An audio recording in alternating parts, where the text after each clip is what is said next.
નમસ્કાર, આપ જોઈ રહ્યા છો જીએસટીવી ન્યૂઝ અને આપની સાથે હું છું ધ્વનિ. સ્વરાજનો મહાજંગ આજે પરિણામનો દિવસ. મતદાન બાદ આજે ધીમે ધીમે હવે લગભગ સ્પષ્ટતા તરફ પરિણામ જતું જોવા મળી રહ્યું છે. ભારતીય જનતા પાર્ટી આગળ જોવા મળી રહી છે તો કોંગ્રેસનો જે રીતે વર્ષ 2021માં રકાસ નીકળ્યો હતો ત્યારબાદ હવે ધીમે ધીમે બેઠી થવાની સ્થિતિમાં કોંગ્રેસ આવતી જોવા મળી રહી છે અને આમ આદમી પાર્ટી ઘણી બધી જગ્યાએ આગળ વધતી પણ જોવા મળી રહી છે. સ્થાનિક સ્વરાજની આ ચૂંટણીની પડેપડની અપડેટ જીએસટીવી આપ સુધી પહોંચાડી રહ્યું છે. અનેક મુદ્દાઓ, આક્ષેપ પ્રતિ આક્ષેપો, પક્ષ પલટો અને અનેક મુદ્દાઓની સાથે દર વખતની ચૂંટણી કરતા આ ચૂંટણી ઘણી અલગ જોવા મળી. અત્યારની હાલની અપડેટ જે સામે આવી રહી છે તેની પર નજર કરીએ. સુરતમાં અલ્પેશ કથિરિયાના પત્ની કાવ્યા કથિરિયાનો વિજય થયો છે. 38,560 મતથી કાવ્યા કથિરિયા નો વિજય થયો હોવાની જાણકારી સામે આવી રહી છે. અમદાવાદ મનપા અમરેવાડીમાં ભાજપનો વિજય થતું જોવા મળી રહ્યો છે. અમદાવાદ મનપા ચાંદખેડા વોર્ડમાં ભાજપનો ભગવો લહેરાયો હોવાની જાણકારી અત્યારે હાલ સામે આવતી જોવા મળી રહી છે. સ્થાનિક સ્વરાજની ચૂંટણીનું આ પરિણામ. અમદાવાદની વાત કરીએ તો 160 જેટલી બેઠકો જીતવાનો દાવો ભારતીય જનતા પાર્ટી તરફથી કરવામાં આવી રહ્યો હતો, પરંતુ ક્યાંક ક્યાંક કોંગ્રેસ પણ આગળ જોવા મળી રહી છે. બાપુનગરની વાત કરીએ તો બાપુનગરમાં પણ કોંગ્રેસ આગળ જોવા મળી રહી છે. એટલે કે એક રીતે અમદાવાદમાં જે ભારતીય જનતા પાર્ટીના દાવા હતા તેમાં એક રીતે એક ખિલ્લો ભોંકવાનો પ્રયત્ન કોંગ્રેસ તરફથી કરવામાં આવી રહ્યો છે. અનેક ચૂંટણી વાયદાઓની વચ્ચે એન્ટી ઇન્કમ્બન્સીની ઘણી બધી વાતો જોવા મળી, પરંતુ લગભગ તે રીતે તો ભાજપને અહીંયા નુકસાન થતું સ્પષ્ટ રીતે જોવા નથી મળી રહ્યું. પરંતુ ઘણા બધા સ્ટાર પ્રચારકોને જે રીતે કહી શકાય કે ચૂંટણી મેદાનમાં ઉતારવામાં આવ્યા, જંગી પ્રચાર કરવામાં આવ્યો, પરંતુ તે તમામ બાબતોને ધ્યાને રાખીએ તો એટલી મોટી જીત ભાજપની પણ જોવા નથી મળી રહી.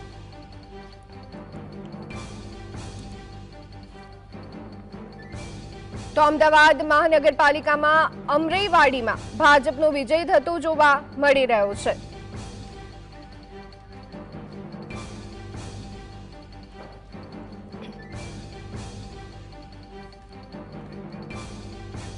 તો સ્થાનિક સ્વરાજની ચૂંટણીનું પરિણામ, આજનો દિવસ મહત્વપૂર્ણ તમામ પક્ષો માટે. ત્યારે કોંગ્રેસ બેઠી થઈ રહી છે, ભારતીય જનતા પાર્ટી વિજય તરફ આગળ ઘણી બધી જગ્યાએ જોવા મળી રહી છે. તો આમ આદમી પાર્ટીએ પણ કહી શકાય કે ધાર્યા કરતાં સારું પરિણામ મેળવતી હોય તેવી સ્થિતિમાં કોંગ્રેસ કરતાં તો સારી રીતે જોવા મળી રહી છે.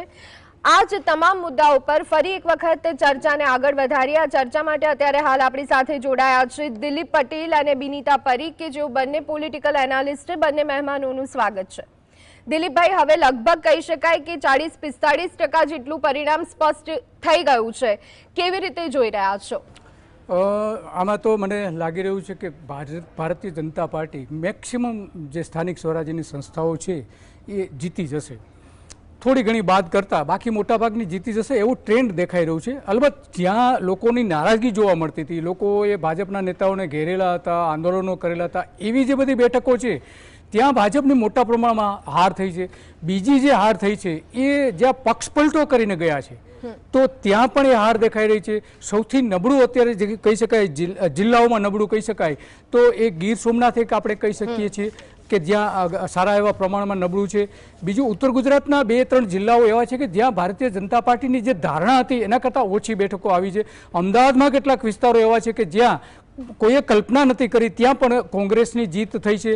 તો એવું કહી શકાય કે ઘણી બધી જગ્યાઓ એવી છે કે જ્યાં ભાજપે ગુમાવવું પડ્યું છે, કે વર્ષોથી જે જીતતા હતી એવી બેઠકોમાં. એ ખાસ કરીને મારી દ્રષ્ટિએ એનું મુખ્ય કારણ એ છે કે ત્યાં લોકોનો વિરોધ હતો, આંદોલનો હતા અને નેતાઓની સમક્ષ જે અવાજો રજૂ કરતા હતા એની પોતાની સમસ્યાઓના સંદર્ભમાં તો ત્યાં દેખાઈ રહ્યું છે વધારે. અને આમે આપણે જોઈએ છીએ કે જે ચૂંટણી પંચના જે આંકડાઓ જાહેર થયા છે એમાં જે સુખી સમૃદ્ધ વિસ્તારો જ્યાં છે ત્યાં મતદાન ઓછું થયું છે. જ્યાં આપણે જોઈએ છીએ કે લોકોના પ્રશ્નો વધારે છે, લોકોની પરેશાની વધારે છે, વિરોધ વધારે છે, ત્યાં મતદાનનું પ્રમાણ ઊંચું છે, એટલે એના કારણે કદાચ બની શકે કે આ જે ભારતીય જનતા પાર્ટીએ જે કેટલીક બેઠકો ગુમાવી છે એમાં એને મૂળ વારો એ આવ્યો છે. અને કોંગ્રેસને પણ સારી એવી બેઠકો મળી છે. આમ આદમી પાર્ટીનું હજુ ચિત્ર એટલું બધું સ્પષ્ટ નથી થતું. કોઈ જગ્યાએ સત્તા પર આવતી હોય એવું નથી જોવા મળતું. આપણે જોઈ શકીએ તાલુકા પંચાયતમાં ભારતીય જનતા પાર્ટી 6 તાલુકાઓ એવા છે તાલુકા પંચાયત કે જેમાં સ્પષ્ટ બહુમતી મળી છે. અને જે માનો કે આ કડી છે તો કડીમાં જે રીતે બિનહરીફ જાહેર કરવામાં આવી હતી ચૂંટણી વગરની, તો બાકીની જે બધી બેઠકો છે એ કોંગ્રેસ જીતી છે. તો એનો મતલબ એ થયો કે ત્યાં જો ચૂંટણી થઈ હોત તો કદાચ ભાજપને તકલીફ ઊભી થઈ શકી હોત, આ જે રીતની હાર જીત થઈ છે એ પ્રમાણે. તો આવી ઘણી બધી બેઠકો એવી છે કે જ્યાં આ ટ્રેન્ડ જોવા મળે છે. જી, પણ દિલીપભાઈ, જે નવી મહાનગરપાલિકાઓ જાહેર થઈ છે તેમાં પાછો ભારતીય જનતા પાર્ટી પર લોકોનો વિશ્વાસ અકબંધ જોવા મળી રહ્યો છે. આને આપ કેવી રીતના જોઈ રહ્યા છો? શહેરી વિસ્તાર, શહેરીકરણ મુખ્ય કારણ તો એ છે. અને બીજું કે મહાનગરપાલિકા જે જાહેર થઈ જાહેર કરવામાં આવી એનો પ્રભાવ સામાન્ય રીતે જે સત્તાધારી પક્ષ હોય એ જાહેર કરતી હોય છે. અને એ પહેલા ઇલેક્શનમાં મોટા ભાગે આપણે જોઈએ છે મોટા ભાગે કે એ જે સત્તાધારી પક્ષ છે એમણે મહાનગરપાલિકા જાહેર કરી હોય તો એની તરફેણમાં મતદાન થતું હોય છે. અને આમે શહેરી વિસ્તારો એવા છે કે જ્યાં ભારતીય જનતા પાર્ટીનું પ્રભુત્વ વધારે રહ્યું છે. આમ આદમી પાર્ટી અને કોંગ્રેસે શહેરી વિસ્તારોમાં જે ધ્યાન રાખવું જોઈએ બિલકુલ ક્યાંય ધ્યાન આ ચૂંટણીમાં દેખાતું હોય એવું નથી લાગતું.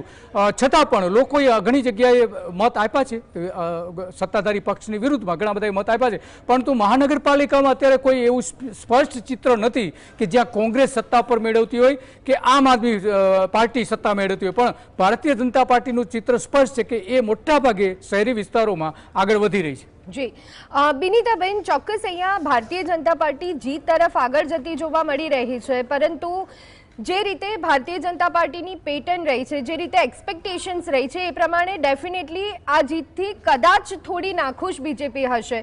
વર્ષોથી સત્તામાં, સાથે કહી શકાય કે ઝંઝાવતી ચૂંટણી પ્રચાર, સંગઠનની વાત કરીએ તો મજબૂત સંગઠન, તો સાથે બૂથ મેનેજમેન્ટ મજબૂત, અને એ પછીનું આ પરિણામ, એ રીતે જો આપણે અહીંયા તુલના કરીએ તો ભારતીય જનતા પાર્ટી માટે આજે આવનારું પરિણામ છે એ આપ કેવી રીતે મૂલવી રહ્યા છો?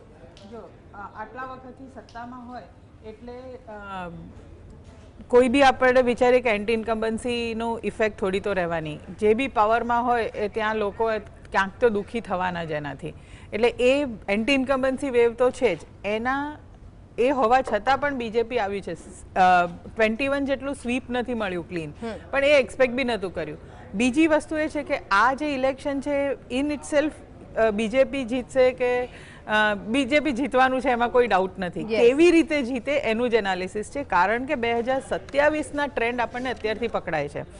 SIR પછીનું આ પહેલું ઇલેક્શન છે, ઓબીસી રિઝર્વેશન પછીનું આ પહેલું ઇલેક્શન છે, ડિલિમિટેશન થયું છે એ એના જે થોડાક આંકડા ફેર થયા છે એના પછીનું આ પહેલું ઇલેક્શન છે ને એનું ઇમ્પેક્ટ 27માં વધારે દેખાશે. એટલે બીજેપીને ચિંતા ડેફિનેટલી થઈ છે. જે પોકેટ્સમાં આપ ઊભું થયું છે ત્યાં એક્સપેક્ટ નહોતું કર્યું. કોંગ્રેસ બીજેપી હતું એમાં આપના અને આખી 4-5 ચંક્સ જીત્યા છે. એવું નથી કે સ્કેટર્ડ 1-2 કેન્ડિડેટ્સ જીત્યા છે, પણ જોડે જીતેલા છે. એટલે એ આખો એક નબળો એરિયા છે જ્યાં કોંગ્રેસ એ ક્રેક નથી કર્યું, પણ બીજેપીએ ક્યાંક કોઈ આપે ક્યાંક કોઈ એન્ટી બીજેપી વેવને ક્રેક કર્યું. આપને રોકવા માંગીશ, અત્યારે હાલ એક અપડેટ આવી રહી છે તેની પર જવું જરૂરી છે. અત્યારના હાલના મહત્વપૂર્ણ સમાચાર સામે આવી રહ્યા છે. જામનગરની વાત કરીએ તો જામનગર મનપા વોર્ડ 1માં ઇતિહાસ રચાયો હોવાની જાણકારી મળી રહી છે. કોંગ્રેસનો ગઢ ગણાતા વોર્ડ 1માં પ્રથમ વખત ભાજપના 4 ઉમેદવારની જીત થઈ હોવાની જાણકારી. શહેર કોંગ્રેસ પ્રમુખ દિગુભા જાડેજાનો કારમો પરાજય થયો છે. તો આ અંગે વધુ વિગત મેળવી લઈએ. સંવાદદાતા અર્જુન અમારી સાથે જોડાઈ ગયા છે. અર્જુન, જામનગર વોર્ડ 1માં ઇતિહાસ રચાયો, શું વિગતો મળી રહી છે?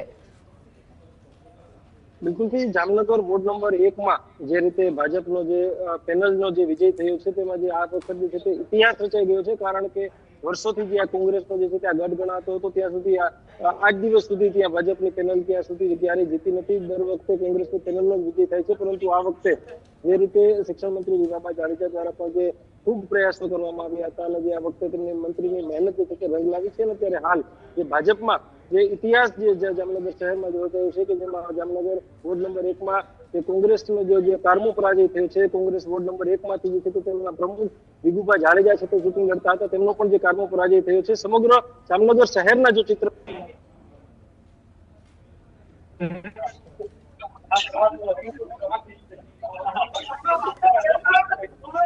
જી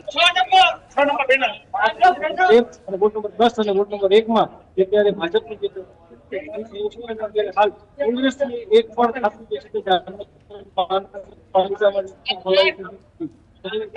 હાલ જે ભાજપની સત્તાબંધી છે, પરંતુ આવનારા સમયમાં કે કઈ રીતે જે સમગ્ર જે શહેરમાં જે છે તે ચિત્ર અને જે સત્તા રચાય છે, કારણ કે ગત ટર્મમાં જે 50 જેટલી સીટો જે ભાજપ પાસે હતી, તો આ વખતે તે આંકડો જે છે તે વધે તેવી પૂરેપૂરી શક્યતાઓ જે છે તે અત્યારે હાલ વર્તાઈ રહી છે. જી બિલકુલ, આભાર અમારી સાથે જોડાવા બદલ અને સમગ્ર માહિતી આપવા બદલ. તો આની એક અપડેટ અત્યારે હાલ સામે આવી રહી છે. જામનગર મનપા વોર્ડ 1 માં ઇતિહાસ રચાયો હોવાની જાણકારી.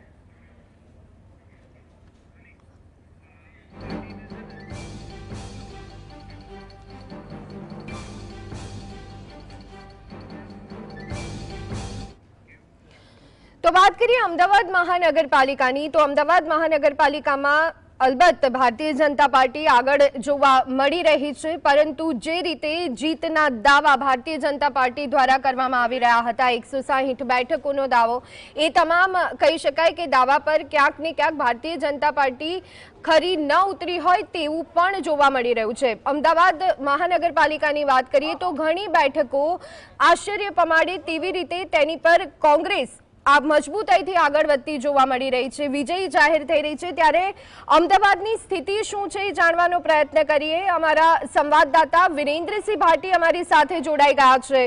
વિરેન્દ્ર, શું સ્થિતિ અમદાવાદ મહાનગરપાલિકામાં?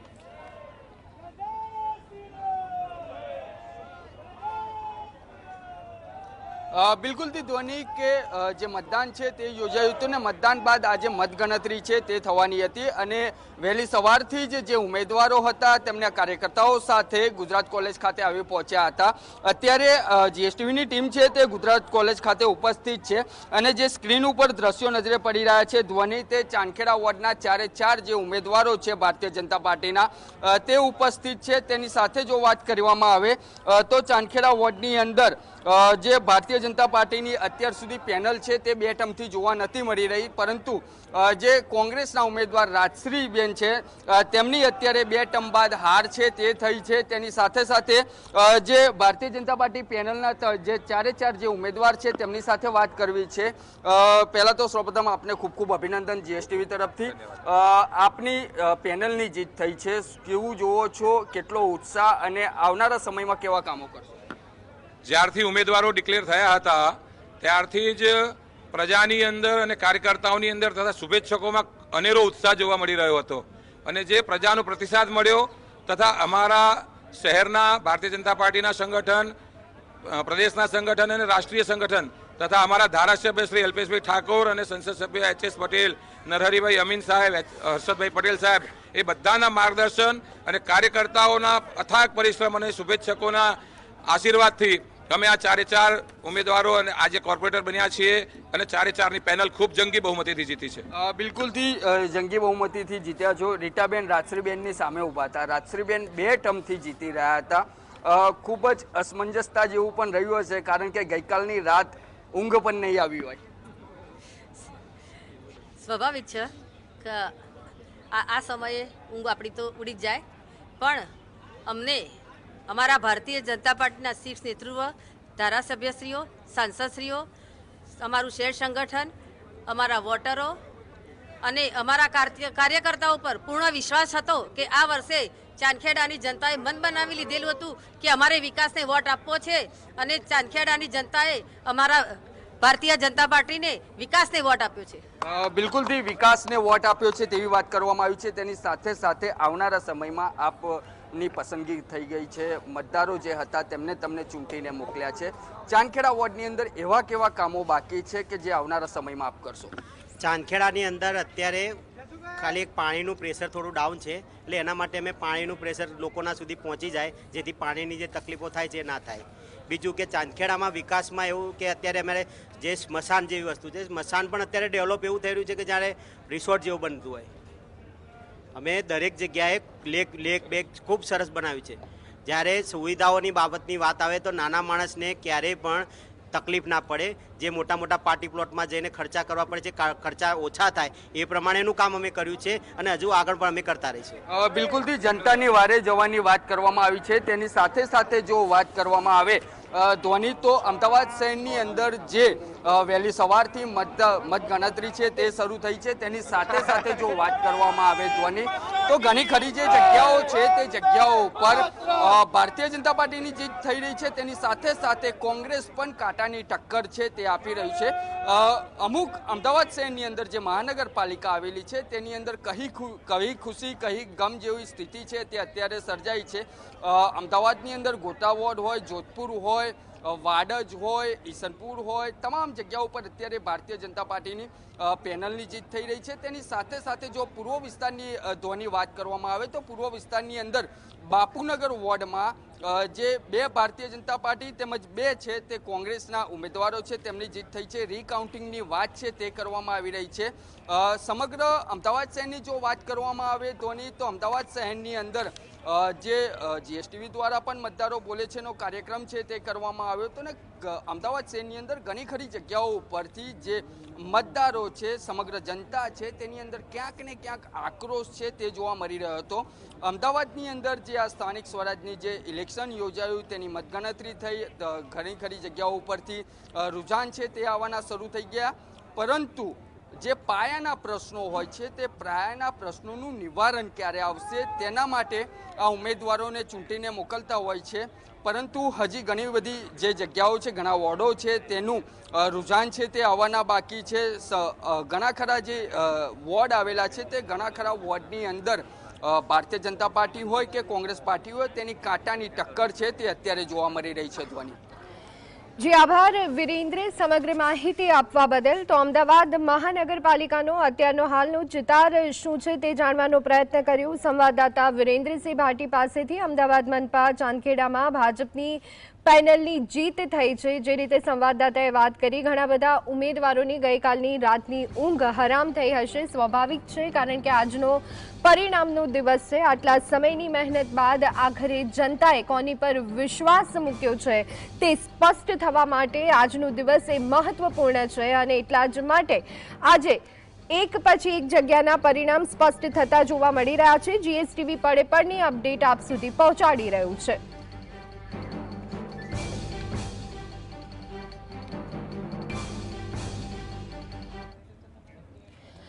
તો જેમ જેમ પરિણામ સ્પષ્ટ થાય છે એમ સ્ટુડિયોમાં પેનલિસ્ટ સાથે આપણે સતત ચર્ચા કરી રહ્યા છીએ, વિશ્લેષણ કરી રહ્યા છીએ. ત્યારે કોંગ્રેસના પ્રવક્તા કરસન બાપુ ભાદરકા આપણી સાથે જોડાઈ ગયા છે.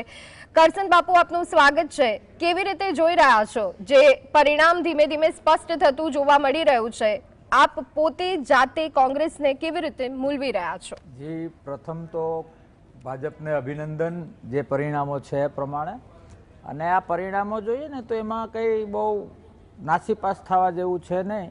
બેને હમણાં મને પૂછ્યું કે તમને અભિનંદન પાઠવીએ કે શું કહીએ, એટલે મેં કીધું તમે મને એવું કહો, ટેક કેર.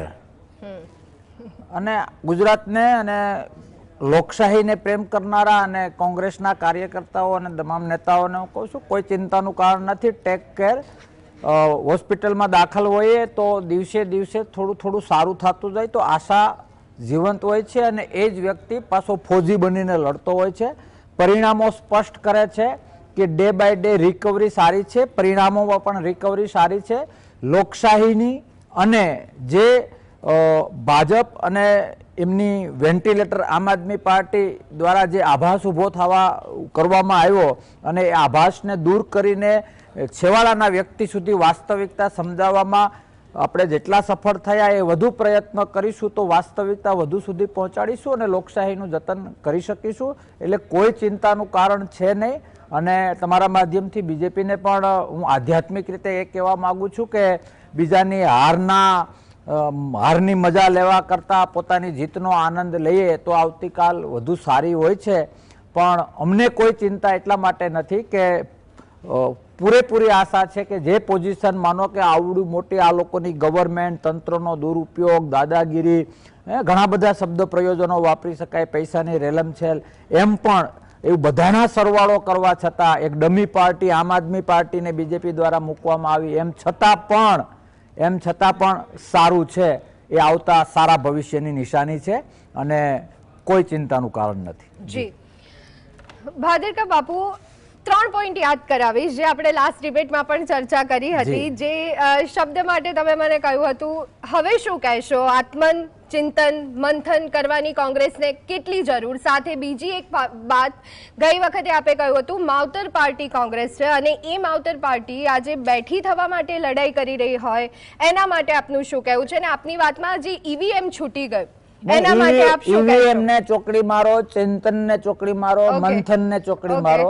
માવતર પાર્ટી, માવતર તો માવતર છે ને, છોકરો સંત બને કે બારવાટીઓ બને, માવતર તો માવતર જ રહે. નહીં, વૃદ્ધાશ્રમ એવું નથી. હું તમને શું કહું છું કે આમાં કોઈ ચિંતાનું કારણ એટલે નથી કે તમે કોઈ એક જગ્યાએથી સારવાર લ્યો, ત્યાં રિકવરી ના હોય તો ડોક્ટર બદલવાનો આવે, દવા બદલવાની આવે. રિકવરી તો સ્પષ્ટ દેખાય છે, આમાં મારા શબ્દોને કોઈ સ્થાન નથી. આખું ગુજરાત કોંગ્રેસે આજ એક્સપેક્ટ કર્યું હતું નહીં આ પરિણામ માટે કોંગ્રેસ લડી હતી. આશા તો અમે પહેલેથી લોકશાહીની જનતા કરનારા લોકો છે, અમારી આશા તો ઓલવેઝ 100% હોય, પણ ક્યાંક ને ક્યાંક લોકો સુધી વાસ્તવિકતા સમજાવવામાં અમે નિષ્ફળ ગયા. કારણ કે અમે વાસ્તવિકતા બેઝ ઉપર જઈએ છીએ. અમારે દાદાગીરી નથી કરવી, અમારે પૈસા નથી વાપરવા, લોકોનું જે થવાનું હોય થાય, ન કરવાની વસ્તુનું રેલમછેલ નથી કરવું.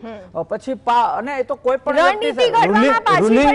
મારું પૂરું તો થવા દો. રૂલિંગ ગવર્મેન્ટ જે છે એના તંત્રના કેટલા લાભ મળતા હોય, ઉપર એ લોકો છે, નીચે એ લોકો છે, એમ છતાંય અમે પ્લસમાં જઈશું એ અમને ભરોસો છે. તો અમારો ઉત્સાહ વધશે. અને હું રિપીટ કરું છું કે જે વાસ્તવિકતા લોકો સુધી પહોંચાડવાની હોય ત્યાં અમે પહોંચાડીશું. અને ફરીથી જેમ તેમ ગમે એમ કરીને લોકોનો પ્રેમ પડીને અમારી જે વાસ્તવિકતા આગળ પડદો રાખીને જીતા, એ માટે હું અભિનંદન પાઠવું છું બધાને. જી બિલકુલ. અને એક અપડેટ પહેલા તો સામે આવી રહી છે, પછી ચર્ચાને આગળ વધારીશું. અત્યારની હાલની મહત્વપૂર્ણ અપડેટ અમદાવાદથી મળતા સમાચાર. અમદાવાદમાં મતગણતરી દરમિયાન બબાલ થઈ હોવાની જાણકારી. એલડી એન્જિનિયરિંગ કોલેજ ખાતેથી આ સમાચાર મળી રહ્યા છે કે જ્યાં મતગણતરી ચાલી રહી છે અને તેની વચ્ચે બબાલ થઈ હોવાની જાણકારી. કયા કારણોસર આ બબાલ થઈ છે તે હજુ સ્પષ્ટ રીતે જાણવા નથી મળી રહ્યું. ભાજપના કાર્યકર્તાને માર મારવામાં આવ્યો હોય તેવી જાણકારી અત્યારે હાલ સામે આવી રહી છે. અમદાવાદથી મળતી આ અપડેટ. મતગણતરી ચાલી રહી છે એલડી એન્જિનિયરિંગ કોલેજમાં અને ત્યાં કોઈ કારણોસર બબાલ થઈ છે. અત્યારે હાલ એટલું જાણવા મળી રહ્યું છે કે ભાજપના કાર્યકર્તાને માર મારવામાં આવ્યો હોય તેવી જાણકારી અત્યારે હાલ સામે આવી રહી છે. જેમ જેમ તમામ અપડેટ મળતી રહેશે આ બાબતને લઈને તે પણ અમે આપ સુધી પહોંચાડતા રહીશું.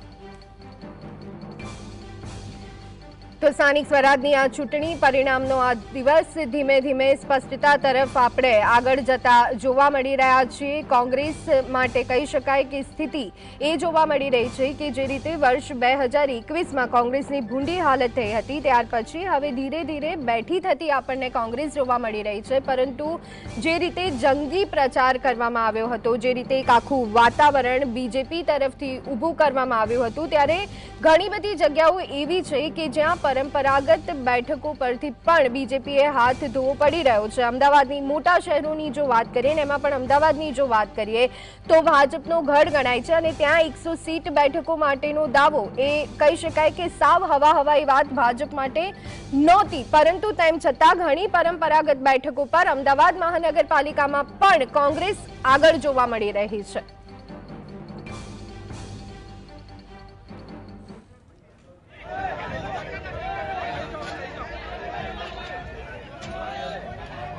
તો બનાસકાંઠાની વાત કરીએ તો બનાસકાંઠા પણ આ વખતે સ્થાનિક સ્વરાજની ચૂંટણીમાં અનેક મુદ્દાઓ સાથે સતત ચર્ચામાં રહેતું જોવા મળ્યું. ગેનીબેન ઠાકોરની વાત કરીએ તો તેમના ગઢમાં પણ આ વખતે ગાબડું પડતું હોય તેવું જોવા મળી રહ્યું છે. તો આ જ અંગે અત્યારે હાલ વધુ અપડેટ મેળવી લઈએ. સંવાદદાતા ધ્રુવ અમારી સાથે જોડાઈ ગયા છે. ધ્રુવ, સ્થાનિક સ્વરાજની ચૂંટણીનું પરિણામ અને આજનો દિવસ ખાસ શું સ્થિતિ બનાસકાંઠામાં? જે ચોક્કસથી ધ્વનિ છે તો બનાસકાંઠા જિલ્લાના અંદર પણ તાલુકા પંચાયત, જિલ્લા પંચાયતની જે સ્થાનિક નગરપાલિકાની ચૂંટણીઓની લાંબા સમયથી રાહ જોવાતી હતી, જે રીતે ચૂંટણી પણ યોજાય છે. આજે મતગણતરીનો મહત્વનો દિવસ છે. ઉમેદવારો કોણ જીતીને આવે છે અને જે અપેક્ષિત ઉમેદવારો હતા, લોકો અપેક્ષા પણ રાખતા હતા. આ વિસ્તારના જે લોકો છે તે લોકો અપેક્ષા રાખતા નજરે પણ પડ્યા હતા કે અમારા વિસ્તારના આ ઉમેદવારની જીત થવી જોઈએ, અને લોકો એ ઉમેદવારથી અપેક્ષા પણ એ પ્રકારની હતી કે ઉમેદવાર જો જીત મેળવશે તો તે વિકાસના કામો અથવા તે વિસ્તારના જે અધૂરા કામો છે તેને પૂરા પણ કરશે. જો કે બનાસકાંઠા જિલ્લાના અંદર જિલ્લા પંચાયતોના અંદર ક્યાંક જે રીતે ક્યાંક ભાજપ પણ આગળ જોવા મળી રહી છે, કોંગ્રેસ પણ આગળ જોવા મળી રહી છે. જો કે હજુ પણ મતગણતરી શરૂ છે. જે રીતે દાંતીવાડા પંથકની વાત કરવામાં આવે તો ત્યાં જે કહી શકાય કે તાલુકા પંચાયતની સીટ છે ત્યાં આગળ બીજેપી આગળ જોવા મળી રહી છે. તો બીજી તરફ જે રીતે અંબાજી પંથકની વાત કરવામાં આવે તો ત્યાં આગળ ક્યાંક કોંગ્રેસની જે સીટો છે તાલુકા પંચાયતની તમામ સીટો પર જે રીતે જે કોંગ્રેસ છે તેના ઉમેદવારોની જીત થઈ છે. મહત્વની વાત કરવામાં આવે તો વિસ્તારોના અંદર જે આ વખતે જે મતદાન છે તેનો પર રેશિયો વધારે જોવા મળ્યો હતો. તો બીજી તરફ વાત કરવામાં તો વડગામ જિગ્નેશ મેવાણીનો જે ગઢ ગણાતી છાપી વિસ્તારની જે તાલુકા પંચાયતની સીટ છે ત્યાં આગળ જે કહી શકાય કે ભારતીય જનતા પાર્ટીના ઉમેદવારની જીત થઈ છે. ત્યાં આગળ પ્રચાર પ્રસાર પણ વધુ જોવા મળ્યો હતો. ક્યાંક હર્ષ સંઘવી છે, ડેપ્યુટી સીએમ છે, તે ખુદ પણ પ્રચારમાં જોડાયા હતા, તે જોવા મળ્યા હતા. અને જે રીતે કહી શકાય કે છાપી વિસ્તારના અંદર જે રીતે બીજેપી દ્વારા જે જીત હાંસલ કરવામાં આવી છે, કોંગ્રેસનું કહી શકાય કે ગાબડું પણ પડ્યું છે. જો કે હજુ પણ મતગણતરી શરૂ છે. જે પાલનપુર પાલિકા અને જે ડીસા પાલિકાની વાત કરવામાં તો અહીંયા જે મોટાભાગની વિસ્તારો છે તે ત્યાં આગળ બીજેપીની આખી પેનલ પણ બની રહી છે. તો બીજી તરફ જે લઘુમતી વિસ્તાર કહેવામાં આવે છે, જે મુસ્લિમ સમાજના વિસ્તાર જે વસવાટ કરતા જે લોકો છે ત્યાં આગળ જે કહી શકાય છે કે જે 9 નંબરની સીટ હતી ત્યાં આગળ એક પણ જે ઉમેદવાર છે બીજેપીમાંથી તેની જીત નથી થઈ. એટલે કહી શકાય છે કે જે લોકો છે તે પોતાના મત વિસ્તારના એટલે ચહેરો છે તેમના સમાજનો ચહેરોને જીત અપાવી રહ્યા છે એટલું પણ જોવા મળી રહ્યું છે. તો બીજી તરફ જે વાત કરવામાં તો ધાનેરા પંથકના અંદર પણ ક્યાંક બીજેપી ઉમેદવારોની જીત થઈ રહી છે. વોર્ડોના અંદર જે રીતે પેનલોની આખી બીજેપી પેનલ પણ બની રહી છે. તો બીજી તરફ ક્યાંક પેનલના અંદર જે 4 ઉમેદવારો હોય છે તેના અંદર 3 ભાજપના, એક અપક્ષ અથવા કોંગ્રેસ આ પ્રકારનો જે ચિત્ર છે તે પણ ધીમે ધીમે સામે આવી રહી છે. તો કે હજુ ચિત્ર સ્પષ્ટ થવાનો સમય હજી બાકી છે. હજુ પણ મતગણતરી શરૂ છે. લોકો અપેક્ષા પણ રાખી રહ્યા છે કે આ વિસ્તારના જે ઉમેદવારો છે જીત મેળવી છે, અને જે ઉમેદવારો છે તે લોકો દાવો પણ કરી રહ્યા છે કે અમે જીત મેળવી છે. મતદારોનો આભાર પણ માત્ર નજરે પડી રહ્યા છે. ક્યાંક જીતની જે જશ્નની ઉજવણી છે તે પણ ઉમેદવારોને તેમને ટેકેદારો દ્વારા કરવામાં આવી રહી છે. જો કે હજુ પણ મતગણતરી શરૂ છે અને જે ચિત્ર છે તો થોડાક સમયના અંદર સ્પષ્ટ થશે. જો કે હાલ તો ભાજપ, કોંગ્રેસ અને આમ આદમી પાર્ટીના જે ઉમેદવારો છે તે પોતાનો જીતનો દાવો પણ કરી રહ્યા છે, અને જે જીતીને ઉમેદવાર આવી રહ્યા છે તેનો જીતનો જશ્ન પણ અત્યારે બનાસકાંઠા જિલ્લાથી સામે આવી રહ્યો છે. અને જે શરૂ થયો છે જીતનો જશ્ન તે પણ વિવિધ વિસ્તારોમાંથી જોવા મળી રહ્યો છે. જીતવંત જી આભાર ધ્રુવ સમગ્ર માહિતી આપવા બદલ. આગળ વધીએ, વડોદરા જિલ્લાની વાત કરીએ તો વડોદરા જિલ્લાની સાવલી નગરપાલિકામાં ભાજપની સફળ રણનીતિના પરિણામે ફરી એકવાર કેસરીઓ લહેરાયો. મતદારોએ ભાજપના શાસન પર પોતાની જીતની મહોર મારી. પાલિકાની કુલ 24 બેઠકોમાંથી ભાજપે 21 બેઠકો પર ભવ્ય વિજય મેળવી અને પોતાનો જાદુ યથાવત રાખ્યો. જ્યારે કોંગ્રેસના ફાળે માત્ર 3 બેઠકો આવતા તેનો મજબૂત વિરોધ પક્ષ બનવાનો જે મનસૂબો હતો તેની પર પાણી ફરી વળ્યું. સાવલીના ચૂંટણી જંગમાં ભાજપના ઉમેદવારોની જીત થતા કાર્યકરોમાં ભારે ઉત્સાહ અને વિજયનો માહોલ છે. સાવલી નગરવાસીઓને રીઝવવામાં ભાજપ ફરી એકવાર સફળ રહેતા કોંગ્રેસના સુપડા લગભગ સાફ થઈ ગયા છે અને સ્થિતિ વડોદરામાં સાવલીમાં કોંગ્રેસની વધુ નબળી પડતી જોવા મળી રહી છે. તો વડોદરા મહાનગરપાલિકા ચૂંટણી પરિણામ, વોર્ડ નંબર 13નું પરિણામ પણ જાહેર. તમામ બેઠકો ભાજપના ફાળે. 20 વર્ષ બાદ ભાજપ પેનલની અહીંયા જીત થતી જોવા મળી રહી છે અને ઉત્સાહનો માહોલ અત્યારે હાલ જોવા મળી રહ્યો છે. કે છેલ્લા 25 વર્ષથી સેવાકીય પ્રવૃત્તિ સાથે જોડાયા હતા. પ્રજાએ જે વિશ્વાસ મૂક્યો છે એને અડીખમ રાખીશું. ભારતીય જનતા પાર્ટીના મોવડી મંડળનો પણ ખૂબ ખૂબ આભાર કરું છું કે મારા પર વિશ્વાસ મૂકીને મને તક આપી.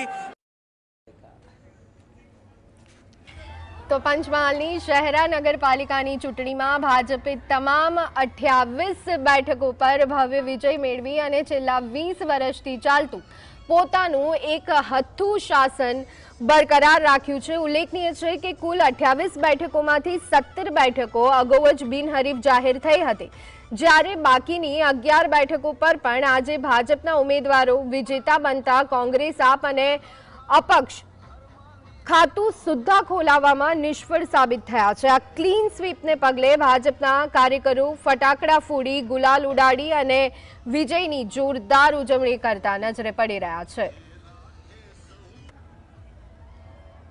ઉપર હતો ઘણા બધા પરિબળો કામ કરી ગયા હતા કે આની અંદર, પણ કોઈ પરિબળ કામ લાગ્યું નથી। જ્યાં પ્રજા જેની જોડે હોય ત્યાં નેતાઓને કે કોઈને કંઈ તકલીફ પડતી નથી। વિસાવદર તાલુકામાં સ્થાનિક સ્વરાજની ચૂંટણીના પરિણામોમાં આમ આદમી પાર્ટીએ શાનદાર દેખાવ કર્યો છે। 2 મહત્વની બેઠક ઉપર વિજય પતાકા લહેરાવી છે।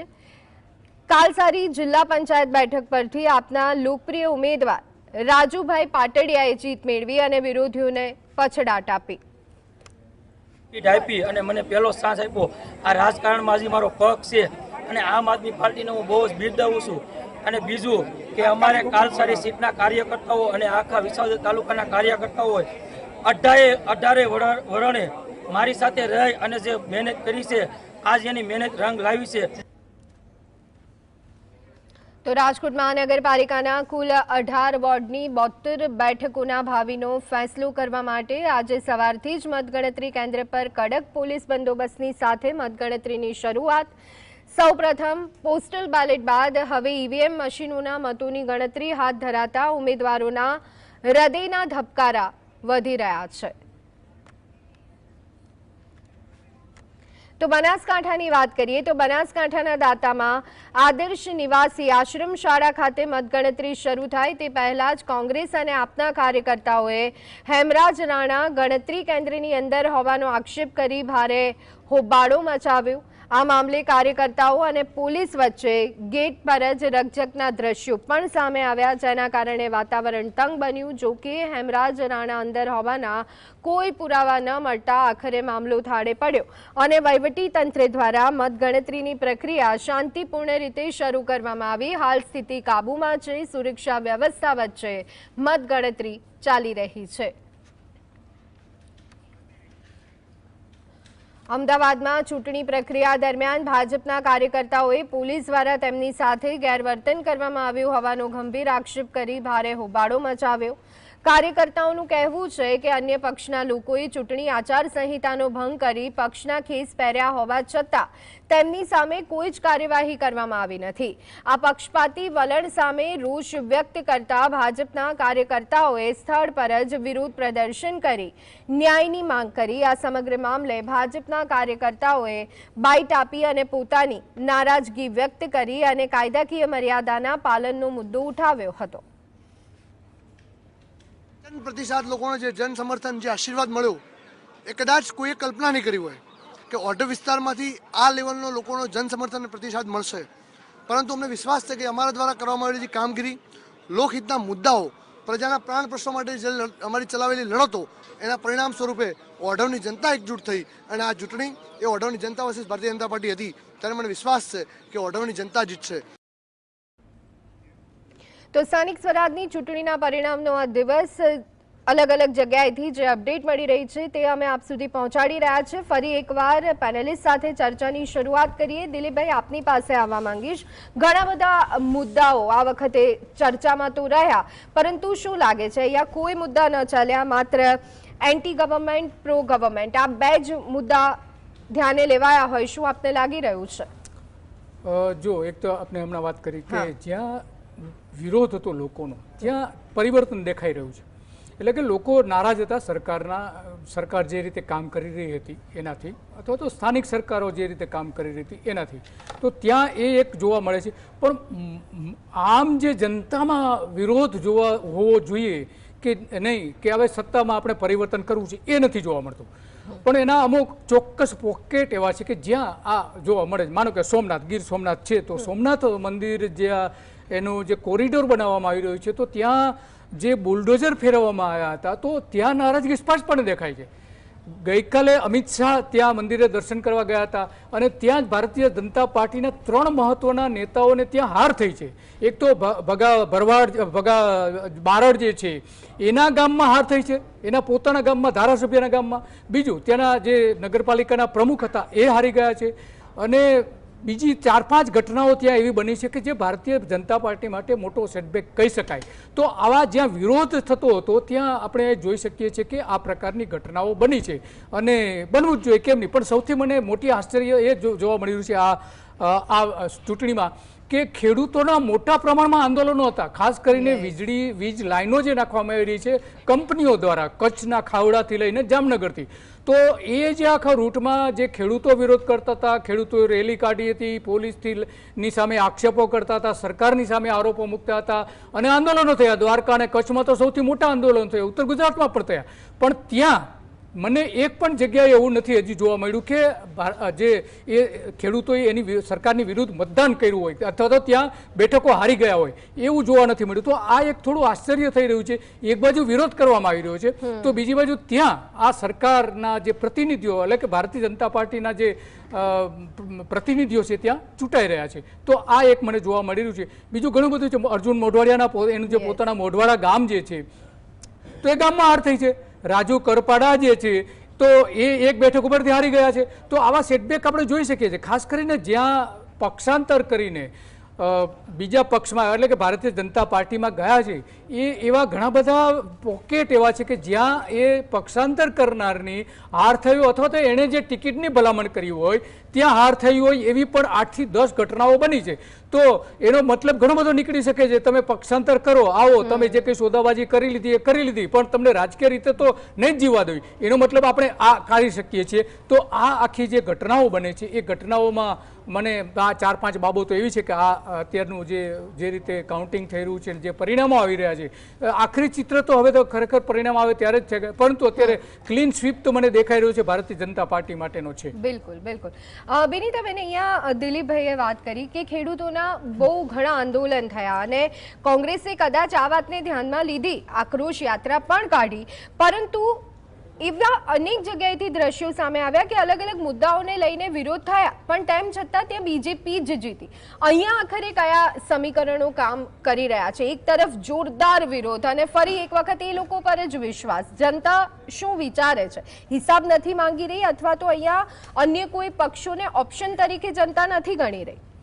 જો આમાં એક આપણે પહેલા બી વાત કરી હતી કે બીજેપીની સામે એન્ટી ઇન્કમ્બન્સી ફેક્ટર કામ કરે જ છે, પણ એને કન્વર્ટ કરવા માટે જે પરિબળો જોઈએ એ ક્યાંક ને ક્યાંક કોંગ્રેસ નથી કન્વર્ટ કરી રહ્યું. એટલે તમે વોટ શેર જોશો ને તો ગયા ઇલેક્શનમાં બી વોટ શેર કોંગ્રેસનો વધ્યો હતો પણ સીટ્સ ઘટી હતી. તો આ કેમ થઈ? તમે એક ફ્રેઝ વાપર્યો હતો કે રણનીતિમાં ક્યાંક કાચા પડ્યા, વિચ ઇઝ એક્ઝેક્ટલી ટ્રુ. પણ વિનીતાબેન, અહીંયા સોરી આપને રોકું છું, પણ જ્યારે કોંગ્રેસ દ્વારા આક્રોશ રેલી કાઢવામાં આવી ત્યારે અલગ અલગ જિલ્લાઓમાં જો જોઈએ તો એમને પણ એટલો જ સારો પ્રતિસાદ મળતો આપણે જોયો છે. દર વર્ષે આપણે દર ઇલેક્શનમાં જોઈએ છે કે લોકો એન્ટી બીજેપી વેવ છે. ઘણા લોકોને એવું લાગે છે કે ભાઈ અમારા જે ધંધાની ઈઝ હતી એમાં પ્રોબ્લેમ થઈ ગયો છે, જે બીજેપીના જે અમે ભરોસાથી મોકલ્યું હતું કે અમારું સાંભળશે એ હવે બીજેપી સાંભળતું નથી. આટલા વર્ષોથી કર્યું છે તો અમારું શું? બીજેપી તો પાવરમાં આવી ગયું પણ અમે તો અહીંયાના અહીંયા જ છીએ. એ બધા વેવ્સ એન્ટી ઇન્કમ્બન્સીનો પાર્ટ છે અને એ બધો થોટ પ્રોસેસ છે, રહેવાનો અને વધવાનો બી. અને તમે જે અત્યારે રિઝલ્ટ્સમાં જોવો છો કે જે ક્લીન સ્વીપ હતી 2021માં એ અત્યારે ક્રેક પડી છે પાવર સ્ટ્રક્ચરમાં. એ ક્રેક 2027માં જોઈએ તો ટેલિંગ છે કે અચ્છા બીજેપીને જે શાંતિથી મળી ગયો તો પાવર એ હવે નહીં મળે. ઇવન અમદાવાદ ને રૂરલ સેન્ટર્સ જે બીજેપીમાં અમુક જગ્યાએ તો બીજેપી કેનવાસિંગ કરવા બી નથી ગયું, એવી જગ્યાએ બી પ્રોબ્લેમ થવા માંડ્યા છે બીજેપીને. એટલે આ બધી સેન્ટિમેન્ટ છે પણ સેન્ટિમેન્ટને સીટમાં કન્વર્ટ કરવામાં એક આખો પોલિટિકલ પ્રોસેસ છે જે ક્યાંક ને ક્યાંક કોંગ્રેસ ક્લિક નથી કરી રહ્યું. જે બીજેપી એમના મેસિવ બેઝ છે કાર્યકર્તાનો, જે પેજ પ્રમુખનું જે એમની જે રિપ્રેઝેન્ટેટિવ છે એ થોટ પ્રોસેસને કે આ કોંગ્રેસ તો એવું કહે છે કે અમે તો રણનીતિ ઘડીએ છીએ પરંતુ સરકારી મશીનરી, ઈવીએમ, કાયદો, એ પ્રોબ્લેમ જ છે, બધાનો ઉપયોગ કરી અને બીજેપી જીતી જાય છે. જો કોંગ્રેસ માત્ર એટલું જ કે જે અમે કામ કરીએ છીએ, આંદોલન કરીએ છીએ પણ આ લોકો પાસે બધું છે એટલે એ લોકો જીતી જાય છે. આ માનસિકતાથી બહાર નીકળવાની કેટલી જરૂર? એબ્સોલ્યુટલી. હું એ જ કહેતી હતી કે જે કોંગ્રેસ એન્ટી બીજેપી વેવ છે એને કન્વર્ટ કરવા માટે કોંગ્રેસે છેક આટલા બૂથમાંથી આટલા મત મળશે તો અમે જીતી જઈશું, એ જીતની ફોકસ કરવાનો છે. કામ તો કરવાનું છે પણ સ્માર્ટ કામ કરવાનું છે. પોલિટિક્સમાં રણનીતિ અને ફર્સ્ટ પાસ, આપણી first pass the post democracy છે, એટલે તમને એક વોટ બી વધારે મળશે તો તમે જીતી જશો. એ થોટ પ્રોસેસથી કોંગ્રેસ નથી કરતું. તમારા વોટ શેર તમે આ વખતે બી જોશો ને તો વોટ શેરમાં ઇન્ક્રીઝ હશે, પણ જેટલો વોટ શેરમાં ઇન્ક્રીઝ હશે એટલું એ લોકોને સીટમાં ઇન્ક્રીઝ નહીં હોય. અને આ ગયા વખતની ઇલેક્શનનો બી પ્રોબ્લેમ હતો, પણ કોંગ્રેસ એને કેપિટલાઇઝ નથી કરતું. એન્ટી ઇન્કમ્બન્સી જે ફીલ છે લોકોને એને સીટમાં કન્વર્ટ કઈ રીતે કરવું. એક તો હા ડિલિમિટેશન થયું છે, ઓબીસીના વોટ પ્રેઝન્ટેશન છે, ત્યાં બધે કોંગ્રેસનો જે ક્લાસિક બેઝ હતો મુસ્લિમ, આદિવાસી, રૂરલ, એ બધામાં ક્રેક પડી છે.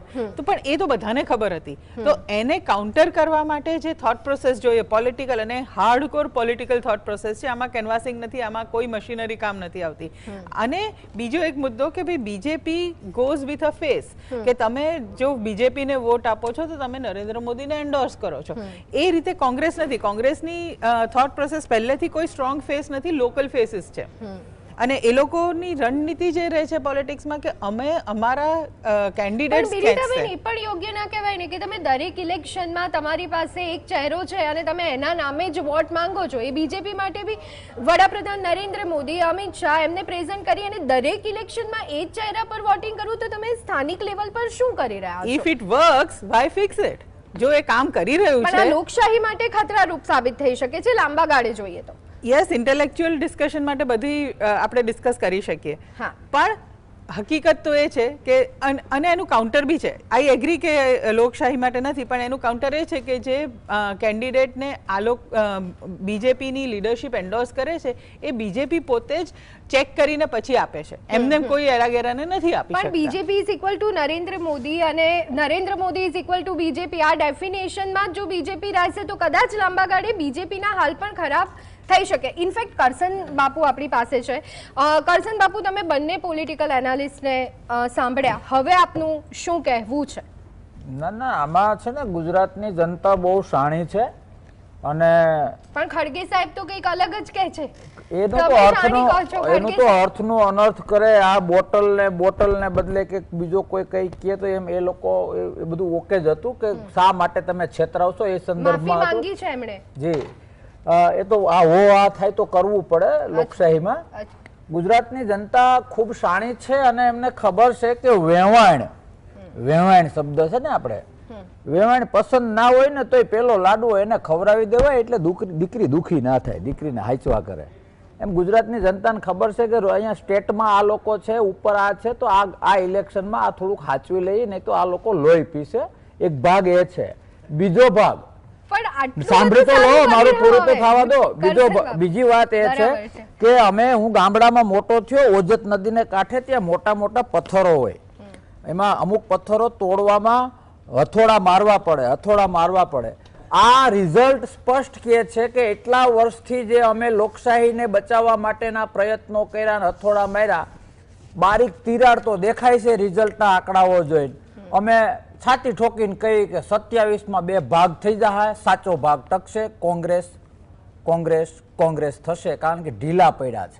આટલું બધું હોવા છતાંય અમારી પાસે શું સામાન્ય બળીકો, એ લોકો પાસે ગન છે, બોમ્બ છે, મતલબ રૂલિંગ ગવર્નમેન્ટ છે, પાવર છે.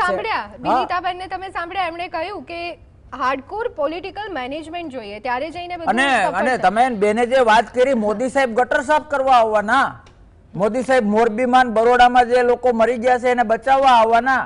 લોકોએ આમાં પણ ક્યાંક અપડેટ થવાની જરૂર છે, કયું ઇલેક્શન છે અને એમાં ક્યાં કોનો રોલ છે. માનો કે રિસ્પેક્ટેડ પીએમ છે, વંદની, ચલો આપણા ભાજપ છોડો, આપણા પીએમ છે, પણ આ ઇલેક્શન કયા બેઝ ઉપર છે એ તો સ્વાભાવિક છે. આણું વરને કઈ વરરાજા કરતા વધુ તૈયાર થોડું થવાનું હોય. આ તો બધું ચાલે છે દે ધનાધન. બાકી 27 માટે તિરાડ પડી ગઈ છે. Keep smile. લોકશાહી તાકાતથી રિટર્ન થઈ રહી છે. આ લોકોએ જે સરમુખત્યારશાહી વાળી વાર્તા કરી, આ હું નથી કેતો, રિઝલ્ટ કે રિઝલ્ટ આટલા હથિયાર હોવા છતાં, આટલા હથિયાર છે તો એના સૈનિકો એટલા મરવા જ ના જોઈએ. એટલે આંકડામાં એમ લાગે કે ઓહો બીજેપી એ લોકોને તો આમ શિયાળમાંથી સિંહ બનાવવાની આદત છે એટલે એવું કરશે પણ કરશન બાપુ એવું કહેવાય કે લોકશાહી ગુડ ફોર 27 જી જી જી બિલકુલ પણ એવું કહેવાય કે લોકશાહીની મજબૂતીનો આધાર છે ને એ વિપક્ષ પર રહેલો છે જી આટલી બારીક તિરાડથી ખુશ થવું કેટલું યોગ્ય વિપક્ષ પણ હાવ હજળબમ હતું તિરાડ પડી 27માં એ તિરાડ મોટી કરી દઈશું અને એ મારા કહેવાથી કે મોદી સાહેબના કહેવાથી કે રાહુલ ગાંધીના કહેવાથી કે તમારા કહેવાથી થોડો ફેર પડવાનો એ તો બાપ લોકો લોકશાહીમાં છે એને નક્કી કરવાનું હોય પણ શરૂઆત થઈ ગઈ છે 27 માટે મને તો અત્યારથી આમ શું કહેવાય હેરું ફૂટે જી 27 માં મળીશું તો આપણે ચોક્કસ આની પર ચર્ચા કરીશું દિલીપભાઈ પહેલા મળીશું ને આ બધું સારું થવા જઈ રહ્યું છે જી જી જી બિલકુલ બિલકુલ દિલીપભાઈ આપની પાસે આવવા માંગીશ હવે જે રીતનું પરિણામ છે અને સ્પષ્ટ બીજેપી આપણને જોવા મળી રહી છે તો હવે પછીના પડકારો બીજેપી માટે કેટલા અને કયા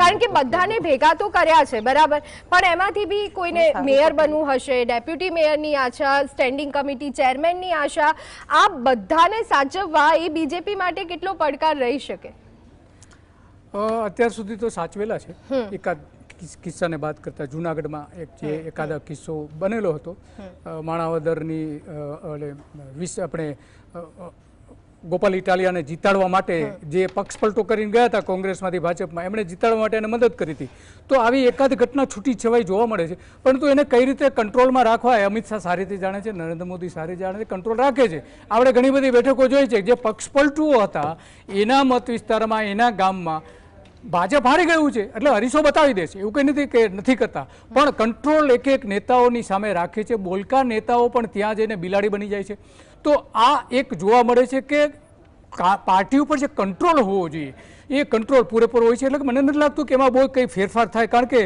આ માયાભાઈ આહિર છે તો એ ભલે ગયા ભાજપમાં બોલ કરતા હતા ઘણી બધી એમના બોલ વેચાયા નથી આપણે જાણીએ છીએ એમના પુત્રી પણ હારી ગયા અને હવે શું એના ગામમાં પણ મોટી હાર થઈ છે ભાજપની તો આ જે થયું છે તો એ જાણે છે ભારતીય જનતા પાર્ટી કે કોને ક્યાં કઈ રીતે કંટ્રોલમાં રાખવા માનો કે અર્જુન મોઢવાડિયા છે પોરબંદરમાં અત્યાર સુધીનું સૌથી મોટા જે પક્ષપલટાઓ થયા એમાંથી સૌથી મોટું પક્ષપલટું હું એને ગણું છું અર્જુન મોઢવાડિયાનો કારણ કે કોંગ્રેસના એક લોકપ્રિય નેતા હતા કે એવો ચહેરો કોંગ્રેસ પાસે આજે પણ નથી તો એની હાલત શું છે અત્યારે એના જ ગામમાં હરાવવામાં આવ્યા છે તો હારી ગયા છે તો એમને હરીશો બતાવી દે છે કે જો તમે આડાવડા થશો તો હાર નક્કી છે અને અત્યારે એક વખત તમે ચૂંટાયા બીજી વખત ચૂંટાશો કે નહીં એનો કોઈ જ ભરોસો નહીં આવી પણ ભૂલ આડકતરી રીતે આપી દે છે એટલે કંટ્રોલમાં તો રાખે છે અત્યાર સુધી આપણે જોયું છે કોંગ્રેસ જેવું નથી કોંગ્રેસ જ્યારે વિરોધ થાય ત્યારે કોંગ્રેસ એવું કે આ નહીં અમારો તો લોકશાહી પક્ષ છે ને એમાં કોઈ પણ બોલવાનો અધિકાર છે નહીં પક્ષની કોઈ શિસ્ત તો હોય કે ન હોય તો એ જે જોવા મળે છે એવું નહીં આમ આદમી પાર્ટીમાં આપણે જોઈએ છે આમ આદમી પાર્ટીમાં પણ ઘણી જગ્યાએ વિરોધ થાય છે પક્ષાંતર મોટા પ્રમાણમાં થઈ રહ્યા છે તો ત્યાં પણ જે અંકુશ હોવો જોઈએ કોઈ એક નેતાનો એવો અંકુશ જોવા મળતો નથી ભલે અરવિંદ કેજરીવાલ પ્રયત્ન કરતા હોય કે નહીં એ નરેન્દ્ર મોદીની જેમ પક્ષ ઉપર એકદમ પોતે પૂરેપૂરો અંકુશ રહે એવા પ્રયત્ન કરતા હોય છે પરંતુ એ અંકુશના કારણે જે સારા નેતાઓ હતા બધા જઈ રહ્યા છે તો જે નરેન્દ્ર મોદી અને અમિત શાહ કરી રહ્યા છે એવું એ કરવામાં સફળ થયા નથી ભલે એના રીત રસમો આ બંને નેતાઓની અલગ અલગ હોઈ શકે છે આપણે એને માન્ય ન માન્ય અલગ વાત છે પણ તમે જે પ્રશ્નો પૂછો કે કંટ્રોલમાં રહેશે કે કેમ 100% રહેશે બિલકુલ એટલે બિનીતાબેન શિસ્તબદ્ધ પાર્ટી છે એટલે કદાચ અંકુશ મેળવવામાં તો સફળ થશે પણ જીત પછી એક સારી વાત છે બીજેપી માટે પણ બ્યુરોક્રેસી બેફામ છે અને એ વાત માનવું જ રહી કે લોકો પરેશાન તો છે ત્યારે આ બેફામ બ્યુરોક્રેસી પર કામ કરવું બીજેપી માટે કેટલું જરૂરી અને તાત્કાલિક ધોરણે કામ કરવું કેટલું જરૂરી લાગી રહ્યું છે બીજેપીએ બ્યુરોક્રેસીની જોડે પાર્ટનરશિપમાં કામ પહેલા પાસ્ટમાં કરેલું છે એટલે એવું નથી કે એમને બ્યુરોક્રેસી બેફામ થઈ ગઈ છે પોલિટિકલ પહેલા શું બીજેપી નવી પાર્ટી હતી તો આપણે એવું માની શકીએ કે ચલો એમને બ્યુરોક્રેસીને પાસે કામ કરાવતા નહોતું આવડતું પણ હવે એવું નથી અને જો એવું નેરેટિવ કોઈ કરતું હોય કે ભાઈ બીજેપીના કંટ્રોલમાં બ્યુરોક્રેસી નથી જે રીતના શાસન જોવા મળી રહ્યું છે જે રીતના ગાંઠવામાં નથી આવતા ધારાસભ્યોને પોતે કહેવું પડે કોર્પોરેટરોને પોતે આવીને કહેવું પડે કે અમારા કામ નથી થઈ રહ્યા તો આ શું અહીંયા બતાવે છે કારણ કે ક્યાંક ને ક્યાંક અધિકારીઓને એ અધિકાર આપ્યો છે બીજેપીએ જ રૂલિંગ પાર્ટીએ જ આપેલો છે એવું નથી કે એમને બેફામ થયા છે હા એટલે એની પર કામ કરવું પડશે હા, એટલે કરવુંની ઈચ્છા હોય તો થઈ શકે એવું મારું માનવું છે. એવું નથી કે બ્યુરોક્રેસી કમ્પ્લીટલી બેફામ છે. Because whatever it is, આપણું કોન્સ્ટિટ્યુશનલ સ્ટ્રક્ચર અને આપણું જે ફ્રેમવર્ક છે એવું છે કે જે રૂલિંગ પાર્ટી છે એ બ્યુરોક્રેસીને બહુ સારી રીતે કંટ્રોલ કરી શકે.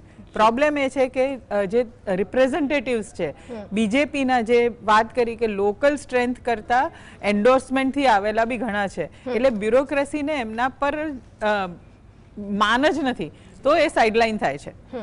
પણ જે કાર્યકર્તાઓ ગ્રાઉન્ડ લેવલ પર છે, જેમનું વેલ્યુ છે અને જેમનું બીજેપીમાં બી વેલ્યુ છે, એ લોકોનું સંભળાય છે. એટલે એવું નથી કે બ્યુરોક્રેસી બેફામ છે. દિલીપભાઈ, આપનો મત શું છે આ મુદ્દાને લઈને? બ્યુરોક્રેસી માટે આપનું શું માનવું છે અને શું સ્થિતિ એકચ્યુઅલી આ બાબતને લઈ અને ગુજરાતમાં આપને લાગી રહી છે? જો ભાજપ સરકાર જ્યારથી આવી, એટલે કે નરેન્દ્ર મોદીની સરકાર, ત્યારથી બ્યુરોક્રેસી છે એ એકદમ સરકાર ઉપર હાવી થઈ ગયેલી છે. કારણ કે એ સમયે જે બધા જે સરકારમાં જે મહત્વના હોદ્દાઓ ધરાવતા હતા, પ્રધાનથી લઈને મુખ્યપ્રધાન પોતે, એમની પાસે કોઈ અનુભવ નહોતો. ત્યારથી હાવી રહી છે, આજ સુધી રહી છે. નરેન્દ્ર મોદી હતા ત્યાર સુધી ભ્રષ્ટાચારની બાબતમાં અમુક અંશે 100% નહીં, કે એ કંટ્રોલમાં રાખતા હતા, અધિકારીને કંટ્રોલમાં રાખતા હતા. અને જ્યાં જે અધિકારી એનું માનતા ના હોય એને ખોટું કરવા દેતા હતા અને પછી એનું નાક પણ દબાવતા હતા. તો આ એક પરિસ્થિતિ જે લાભ લીધો એ સમયથી લઈને આજ સુધી મને એવું લાગી રહ્યું છે કે હંમેશને માટે અધિકારીઓ જે છે એ ભાજપના નેતાઓ ઉપર હાવી થઈ ગયા છે. અને એ હાવી થયા છે એટલા માટે ભ્રષ્ટાચાર પણ વધી ગયો છે. અને ભાજપ પણ એવું ઈચ્છે છે કે પોતે જે કહે એ પ્રમાણે અધિકારી કરે, અને જે પોતે કહે એ પ્રમાણે અધિકારી કરે એને જ પ્રમોશન આપવું, એને આગળ લઈ જવા, સારા હોદ્દાઓ આપવા અને એની પાસે ભ્રષ્ટાચાર કરાવવો. આ એક એની જે પદ્ધતિ છે ભારતીય જનતા પાર્ટીની શાસન કરવાની પદ્ધતિ, એમાં સ્પષ્ટપણે જોઈ શકાય છે. તો એના કારણે થયું છે શું કે એક નાનું કામ કરાવવું હોય તો પણ તમારે પૈસા આપવા પડે અને પૈસા આપવા પડે જ. ગઈકાલે જ મારા એક સંબંધીએ મને વાત કરી કે મારે ભરૂચમાં મારું જે ઇલેક્ટ્રિસિટીનું જે બિલ આવતું હતું, મેં એને જમીન લીધી, એ જમીનમાં મારા નામે કરાવવું હતું, પરંતુ ન થયું. આખરે મેં 500 રૂપિયા એજન્ટને આપ્યા અને મેં 5% ખાધા છતાં પણ ન થયું ને એ 500 રૂપિયામાં થઈ ગયું. તો આ જે ભ્રષ્ટાચાર છે, એક કામમાં અત્યારે ભ્રષ્ટાચાર કરવો પડે છે. કારણ કે આ અધિકારીઓ જે છે એ અધિકારીઓના બાંધેલા હપ્તા હોય છે અને જે સારી પોસ્ટિંગ એમને મેળવવાનું હોય છે. બધા માટે વાત નથી કર્યો, જે અમુક જે માનીતા અધિકારીઓ છે એની વાત કરી, બધાએ આને કોઈ લેવાની જરૂર નથી. તો એ જે અધિકારીઓ કરપ્શન કરે છે એ ભારતીય જનતા પાર્ટીના ઘણા બધા નેતાઓને પૈસા પૂરા પાડે છે અને એના કારણે આ આખું તંત્ર છે સડી ગયું છે. એમાં પ્રજા હેરાન થઈ રહી છે, નાગરિકો હેરાન થઈ રહ્યા છે, અનેક જગ્યાએ નાગરિકો પરેશાન થાય છે, પણ ખબર નથી પડતી. આજ નાગરિકો ત્યાં જઈને મત આપ્યા હોય છે, એ જાણે છે કે આપણે હેરાન થઈ રહ્યા છતાં પણ મત આપે છે. તો એમાં સૌથી જો કોઈ જવાબદાર હોય તો એ કોંગ્રેસ પહેલા જવાબદાર છે. કારણ કે જે મજબૂત પક્ષ ઊભો કરવો જોઈએ ગુજરાતમાં એ કરી શકતા નથી, અને આમ આદમી પાર્ટી પણ એમાં ઘણે અંશે જવાબદાર છે. જી બિલકુલ. કરસન બાપુ, આટલો મોટો મુદ્દો છે, શું લાગે છે કે કોંગ્રેસે થોડું આની પર ધ્યાન આપવાની જરૂર હતી? અધિકારી રાજ બહુ જોવા મળ્યું ગુજરાતમાં, અને કદાચ આગળ પણ આપણે આશા રાખીએ કે એમાં પરિવર્તન આવે, એમાં સુધારો આવે, પણ એ જોવા મળશે. શું આ મુદ્દા પર પણ કોંગ્રેસે કામ કર્યું હોત તોય થોડું ફેવરમાં રિઝલ્ટ હોત? ના, જે અધિકારીઓને સરે વાત કરી એ પ્રમાણે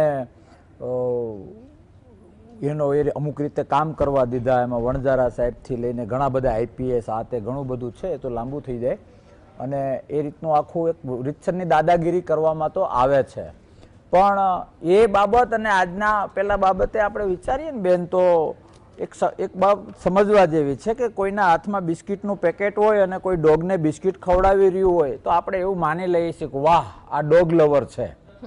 પણ હું ડેપ્થમાં વાત કરું છું.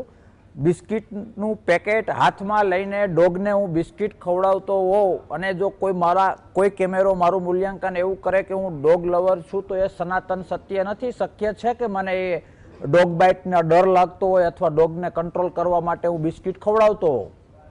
ક્યાંક ને ક્યાંક આ વોટિંગ સિસ્ટમ જે થઈ છે એમાં પણ એ લાગુ પડે, અને જે અધિકારીઓ ઉપર આ લોકોએ જે તાનાશાહીનો ઉપયોગ કર્યો એમાં પણ લાગુ પડે.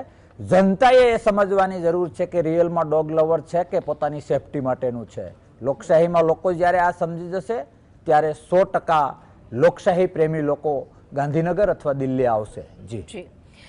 દિલીપભાઈ, આ ઇલેક્શનમાં આમ તો ઘણી રોચક બાબતો આપણને જોવા મળી, પણ એ સિવાય રાજનીતિ માટે કહેવાય અને ઘણા બધા ઉમેદવારો અથવા તો નેતાઓ અમે સેવા કરી રહ્યા છીએ, પરંતુ એ સેવા કરવા માટે ઉમેદવારી નોંધાવી પડે છે અને એના માટે જરૂરી ટિકિટો લાખો રૂપિયામાં વેચાય.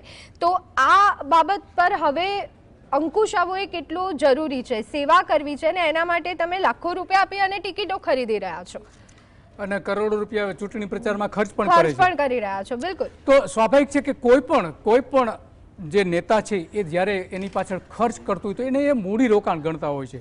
બીજા ઉદ્યોગોમાં શું છે કે તમને એનું જે વળતર છે 5 વર્ષ પછી આવવાનું શરૂ થાય, સારું વળતર કહી શકાય એવું, પરંતુ આ 5 વર્ષમાં જ એનું વળતરને ચક્રવૃદ્ધિ વળતર એ મેળવી રહે છે. તો આ જે પૈસા મેળવે છે એ ફરી ચૂંટણીમાં ટિકિટ મેળવવામાં અને ચૂંટણી લડવામાં પૈસા ખર્ચે છે. ઘણી બધી જગ્યાએ આપણે જોઈએ છીએ કે અમુક ચોક્કસ સિદ્ધાંતવાદી જે નેતાઓ જે છે એ જીત તરફ જતા હોય, એના તરફ લોકોનું પ્રવાહ પણ હોય, પરંતુ છેલ્લી ઘડીએ જે પૈસાની વહેંચણી કરી દે છે અને એના કારણે આખું ચિત્ર બદલી નાખે છે. તો આ જે કાળું નાણું છે એ કાળા નાણાંનો ઉપયોગ આ જ રાજનેતાઓ ફરી ચૂંટણી જીતવા માટે કરે છે અને એ કાળા નાણાંમાંથી વધારે પૈસા કઈ રીતે કમાવા એનો ઉપયોગ કરે છે. અને આ જે થયું, હું તમને કહું, ગયા 5 વર્ષમાં અમદાવાદ મ્યુનિસિપલ કોર્પોરેશનમાં મેં જે મોટા સ્કેમ થયા હતા એ સ્કેમનો જે ટોટલ મેં મારેલો તો લગભગ 5,000 કરોડ રૂપિયાના તો એમાં કૌભાંડ થયા હતા. 5,000 કરોડ રૂપિયાના એ જે એમાં સૌથી મોટું કૌભાંડ હતું એ 400 કરોડનું રોડ કૌભાંડ હતું. બીજા ઘણા બધા નાના હતા. તો આ સ્કેમના પૈસા જાય છે ક્યાં? આ 5,000 કરોડ રૂપિયા ગયા ક્યાં? નેતાઓના ખિસ્સામાં, અધિકારીઓના ખિસ્સામાં. તો મૂળ થાય છે એ કે ભ્રષ્ટાચારના કારણે કામ નબળા થાય છે, લોકોના રોડ તૂટી જાય છે. 400 કરોડ રૂપિયાના રોડ તૂટી જતા હોય અને એમાં 22 અધિકારીઓ દોષિત ઠરે છે અને દોષિત ઠર્યા પછી સજા શું થાય છે ખબર છે? માત્ર ને માત્ર 1 કે 2 ઇજાફા અટકાવી દેવામાં આવે છે, ઓછા કરી દેવામાં આવે છે અને ફરી એની નોકરી પર લઈ લેવામાં આવે છે. તો જે ભ્રષ્ટાચાર કરે છે એ ભ્રષ્ટાચાર કરનારને છાવરે છે અને જે ભ્રષ્ટાચાર કરવામાં સગવડતા કરી આપે છે એને પણ છાવરે છે. તો ખરેખર તો એને નોકરીમાંથી દૂર કરવા જોઈએ. આટલું 400 કરોડ રૂપિયાનું ભારતીય જનતા પાર્ટીના એક નેતાએ જ આ કૌભાંડ બહાર પાડેલું હતું, છતાં પણ એમાં પગલાં ભરાયા નહીં. આવા તો અનેક પ્રકારના કૌભાંડો છે. તો એ કૌભાંડ જે થાય છે એના કારણે આ નેતાઓ પૈસા ચૂંટણીમાં ખર્ચ કરે છે, એમાંથી જે પૈસા મેળવે છે અને એમાં જે મૂડીરોકાણ કરતા રહે છે સતત આજીવન એની કમાણી એમાંથી કરી લે છે. ઘણા બધા ઉદાહરણો આપણી પાસે છે, નથી એવું નથી. જે સાયકલ ઉપર ફરતા હતા એ આજે આયાતી કારમાં ફરી રહ્યા છે. જી બિનીતાબેન, આ વખતે આપણે એ પણ જોયું, આ વખતની ચૂંટણીમાં ઇનફેક્ટ ઘણી બધી ચૂંટણીમાં જોવા મળતું હોય છે અભદ્ર ભાષાનો ઉપયોગ કરવામાં આવ્યો હતો. નેતાઓ જાણે કે મનોરંજન પીરસવા માટે આવતા હોય તે પ્રકારના શબ્દનો ઉપયોગ, ધાક ધમકીઓ આપવામાં આવી. શું આ બધું જનતા ખરેખર હવે જનતાએ સ્વીકારી લીધું છે કે આ બધી બાબતો પણ ચૂંટણીનો એક ભાગ છે? સાચી વાત છે, બહુ દુઃખની વાત છે પણ સાચી વાત છે. અને જે એવી કહી શકાય કે એવા શબ્દનો ઉપયોગ કે જે મીડિયામાં અમે લોકો નથી ચલાવી શક્યા, એને બીપ મારી અને ચલાવવું પડે અને એ હજારો લોકોની વચ્ચે એ શબ્દ કોઈ રાજનેતા બોલે ત્યારે આપણે હવે શું માનવું એના માટે? એ જે ઇન્ડિવિજ્યુઅલ કેન્ડિડેટના જે સ્તર નીચે આવી ગયા છે એ ઇસ્યુ આવે છે. એ તમે એક બહુ મોટો મેક્રો લેવલનો જે પ્રોબ્લેમ છે એને ટચ કર્યો છે કે સારા માણસો રાજનીતિમાં નથી આવતા, લોકો રાજનીતિને જોડે ઇન્ટેલેક્ચ્યુઅલી ઇન્વોલ્વ નથી થતા. તમે જુઓ તો તમે કેટલી વખત આમ જનતા છે 5 વર્ષ જોતી નથી પોલિટિશિયન શું કરે છે. હમણાં દિલીપભાઈએ કહ્યું કે ભાઈ આટલા કૌભાંડો થાય છે પણ લોકોને પડી જ નથી, કારણ કે ઇન્વોલ્વ જ નથી હોતા. ટ્રાન્સપરન્સીની વાત કરે છે પણ ટ્રાન્સપરન્સી ક્યાં આપી સરકારે? એ સવાલ પૂછીએ તો કોઈને ચિંતા બી નથી. તમે સબ કોન્ટ્રાક્ટ આપી અને રોડ રસ્તા બનાવો છો તો કોણ જવાબદાર છે? સરકાર છે કે સબ કોન્ટ્રાક્ટર છે ને? એના કિકબેકનું મિકેનિઝમ કેટલું ઓબ્વિયસ થઈ જાય છે તમે સબ કોન્ટ્રાક્ટ આપો. એ બધી 5 વર્ષ સુધી ચર્ચા નથી થતી, જે લોકો છે જોતા નથી. પણ ફર્સ્ટ પાસ ફર્સ્ટ સિસ્ટમ, એક વોટ બી તમને વધારે મળે તો તમે જીતી જાઓ એવી સિસ્ટમ આપણી છે. ત્યાં ઇમોશનલ પછી થતા હોય છે, ઇમોશનલી કનેક્ટ કરતા હોય છે. લોકો તમને દિમાગમાં ઉપર રાખે એ રિક્વાયરમેન્ટ હોય છે છેલ્લા કાઉન્ટડાઉન ટાઈમમાં. અને એમાં એટેન્શન ગ્રેબિંગ માટે કોઈ જ સીમા પછી રહેતી નથી, પાર થઈ જાય છે અને પોલિટિકલ ડાયલોગનો સ્તર નીચે આવી ગયો છે. એની જે વાત કરીએ છીએ એ બી આ છે કે ઇશ્યુઝની વાત જ નથી થતી. જે લોકોને ચર્ચા થાય છે, જે દિલીપભાઈ અગેન ડિસ્કસ કરેલું કે ભાઈ તમે એક સાઈડ જઈને કહો છો કે અમારા કામ નથી થતા, એક સાઈડ જઈને ફાર્મર્સ કહે છે કે અમારું કામ સરકાર નથી સાંભળતી, પણ એ કન્વર્ટ કેમ નથી થતું? કારણ કે ઇમોશનલ કનેક્ટ રહ્યો નથી પબ્લિકનો ક્યાંક ને ક્યાંક પોલિટિક્સ જોડે. જી બિલકુલ. અને આશ્ચર્યની વાત એ કહેવાય કે ત્યાં હાજર તમામ લોકો તાળીઓ પાડી રહ્યા છે અને હસી રહ્યા છે. ખેર, આ પ્રકારની તો અનેક ઘટનાઓ આ ચૂંટણીમાં સામે આવી. ચર્ચા આગળ ચાલુ રહેશે. પરિણામની પળની અપડેટ અમે આપ સુધી પહોંચાડતા રહીશું, પરંતુ અત્યારે હાલ સમય થયો છે એક બ્રેક લેવાનો. આપ જોતા રહો GSTV.